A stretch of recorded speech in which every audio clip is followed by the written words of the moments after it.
welcome to the Kingsview Investment Management Q1 2020 Portfolio Outlook and Investment Review. My name is Scott Martin, Chief Investment Officer of Kingsview Partners and Portfolio Manager at Kingsview Investment Management. Joining me today, two of my counterparts, two of my fellow members of the investment committee here at Kingsview Investment Management. Firstly, Paul Nolte, Senior Vice President and Portfolio Manager at Kingsview Investment Management, and also Buff Dormeyer, the Chief Technical Analyst at Kingsview Investment Management and also a Portfolio Manager here with me at Kingsview. Gentlemen, thank you for joining me today and taking the time to catch up here. Thanks for having us. Welcome. Welcome to us and welcome to everybody here watching.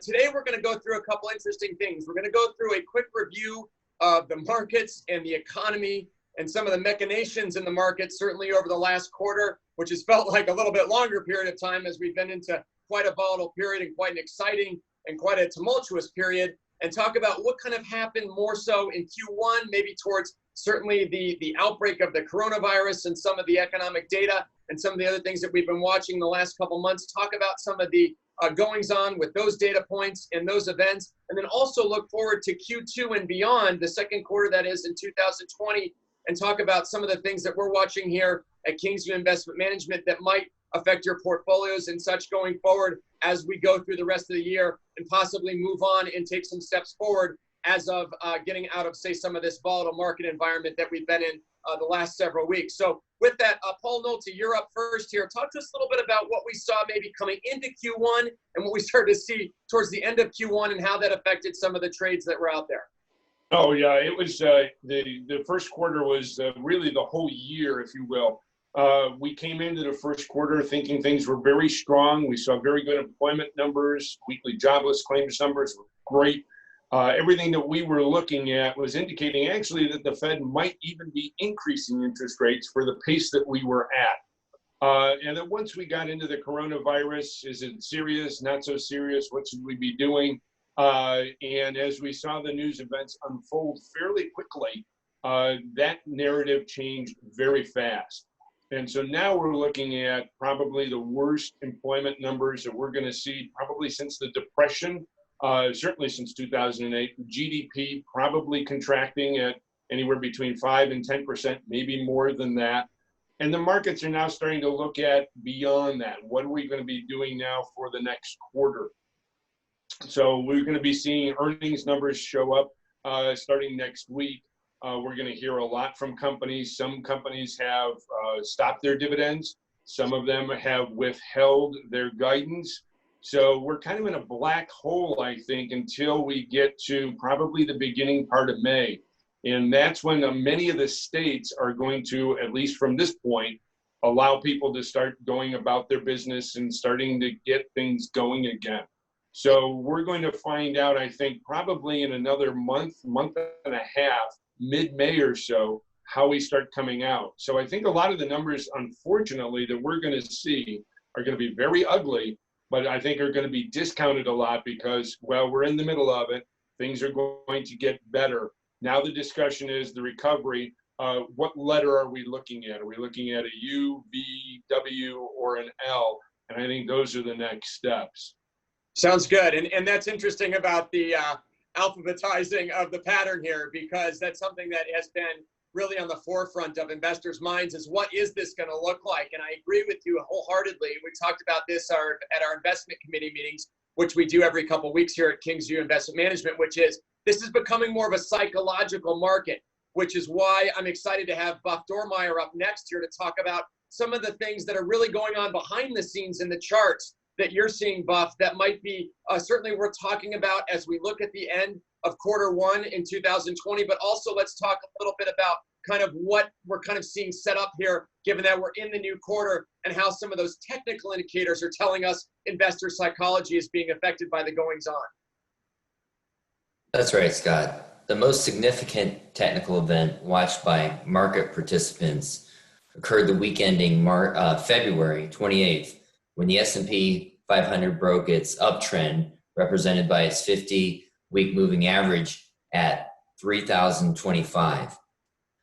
However, one of my most prominent proprietary tools, capital weighted volume, held its corresponding trend until March 13th, that's when the S&P broke 2750. When the S&P 500 broke 2750, it violated over a decade-old uptrend that began all the way back in 2009. Now, capital-weighted volume measures capital flows. If you purchased a stock and the proceeds come from anywhere but another stock, this is capital flowing into the market. If you sell a stock and the money goes anywhere else but back into the market, this is capital flowing out of the market. We at Kingsview own this proprietary technologies to track money flowing into and out of any index or exchange. When the S&P hit its low of 2191, holding its support level at 2175, that corresponded to prices reached way back in August of 2016. Now, if you were to look at this capital flow data, at the same time, it only reached levels back in August of 2019, just a few months ago. That tells us, as violent as the price decline was, the smart money, the institutions controlling the most capital, employing the smartest minds, did not heavily participate in the sell-off. Yet they did not come back and buy much either. Rather, they were perched on the sidelines, watching the chaos unfold, awaiting their next move. Similarly, another indicator, the advanced decline line, just like capital flows, did not break its upward trend until the week ending March 13th as well. The advanced decline line is one of the oldest and most reliable indicators in technical analysis. It measures breadth and participation, giving indications of the market's liquidity. Although the market was in a free fall at the end of February and most of the month of March, the fact that the advanced decline line remained relatively strong should bring us confidence that the market indeed has the liquidity to rebound, much more so than the price trend would otherwise indicate.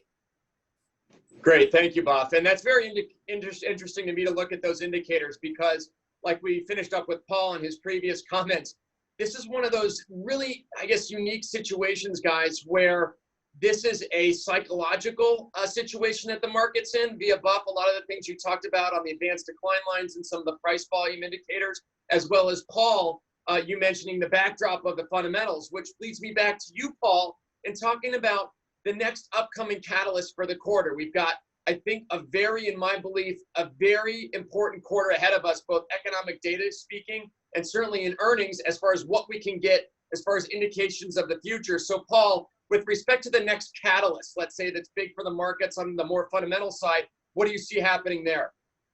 Yeah, I think one of the things that we're going to be really focused on, and one of the things that we got very early indications of how bad things were going to be, were the weekly jobless claims numbers. We're looking at 6 million or more, and we expect that to kind of flatten out over the next couple of weeks as everybody has filed for the weekly jobless claims.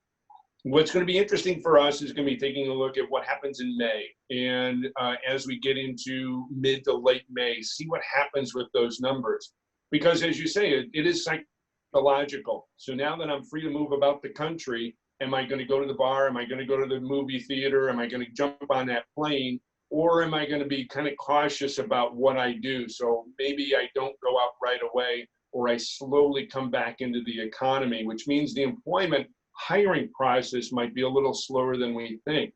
I think what the markets are looking at right now is the thought that we're going to get a V recovery. We have a lot of money that's being thrown at the economy, both from the Fed as well as the government.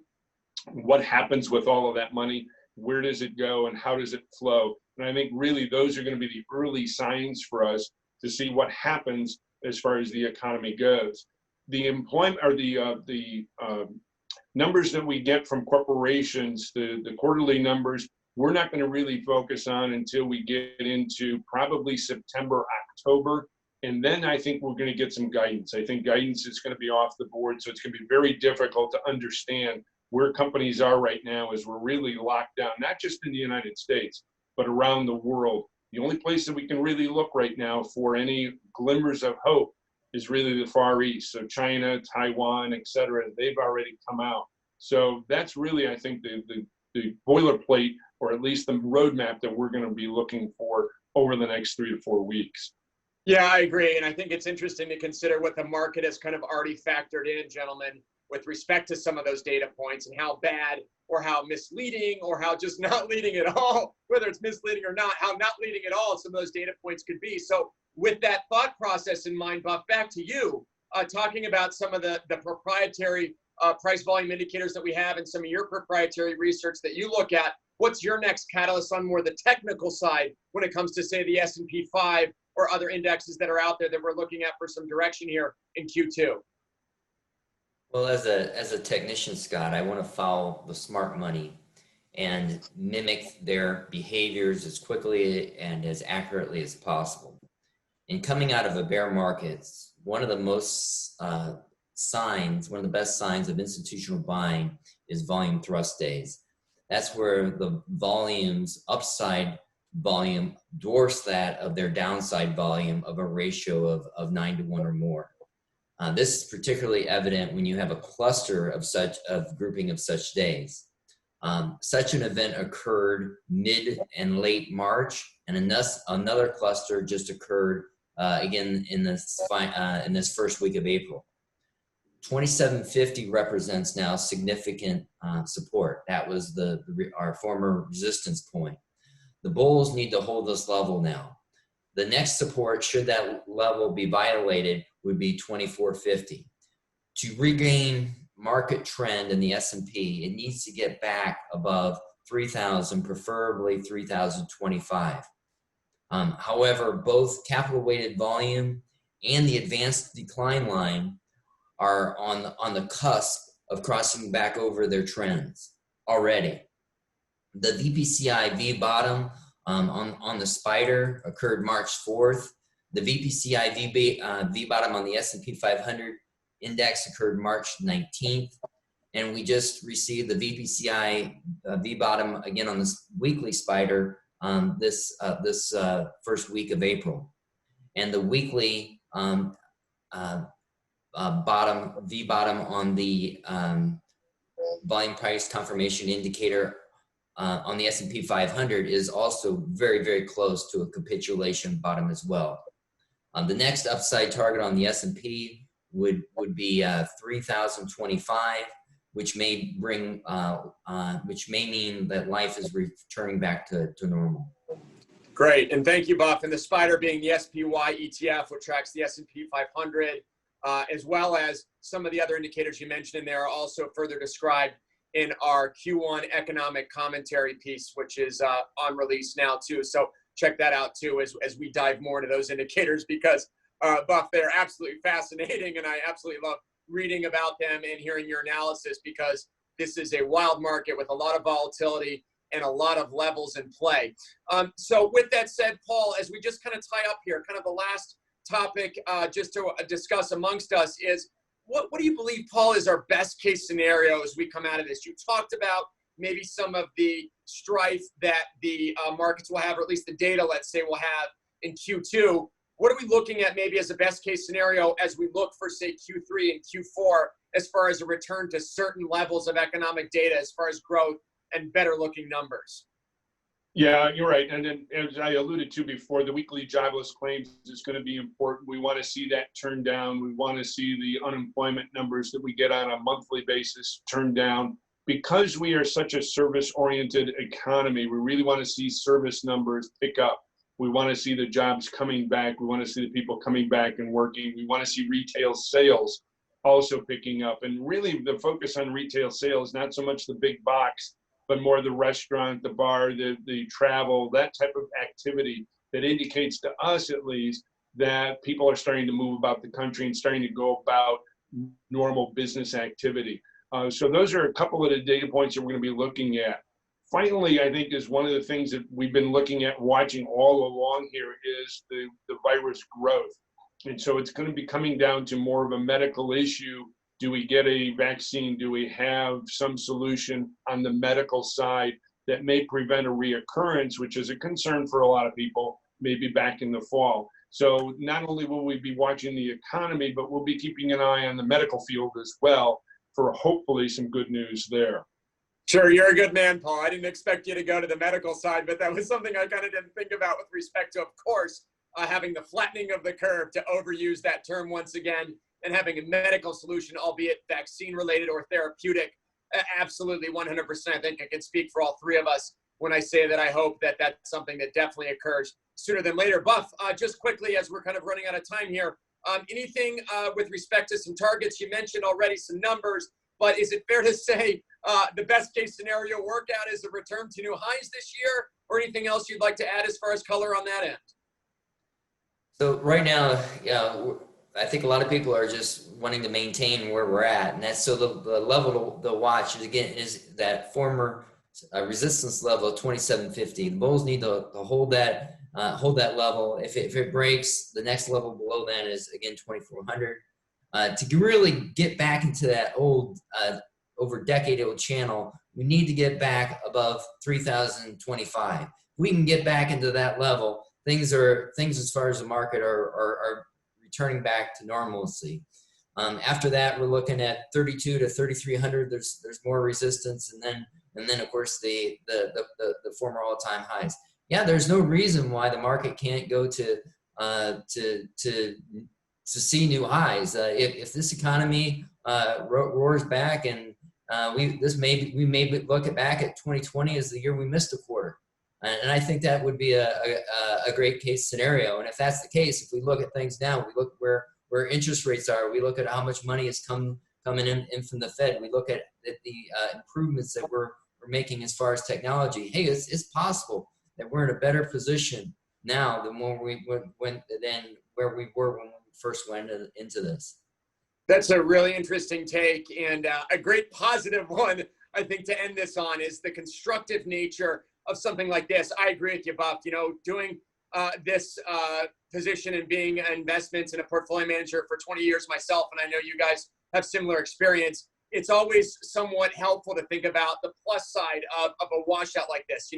The positives that come out of the economic destruction that are very hard to see at the beginning, but obviously are easier to see as we look back on things. And that's something very important to keep in mind here as we kind of go forward into the rest of the year and into our next commentaries, which we will obviously have on demand as we kind of go through more market moving events. We're trying to keep you, the audience, up to speed on what we're seeing and what we're thinking as far as our investment committee work. And we'll continue to have updates coming out throughout the upcoming quarters as the markets and economic events unwind and unfold. So with that said, we want to thank, of course, Buff Dormeyer, our Chief Technical Analyst, and Paul Nolte, our Senior Vice President here at Kingsview Investment Management, for joining us today and joining me and in handling my questions and my inquiries. And then obviously, thank you, the viewer, for joining us here today and listening to some of the market commentary and economic data review that we have for you today. And if you have any additional questions or comments or thoughts about today's piece, please don't hesitate to reach out to your dedicated financial advisor, or you can reach out directly to our investment committee, which can be reached at the following email: investments@kingsview.com. Thank you and have a great day.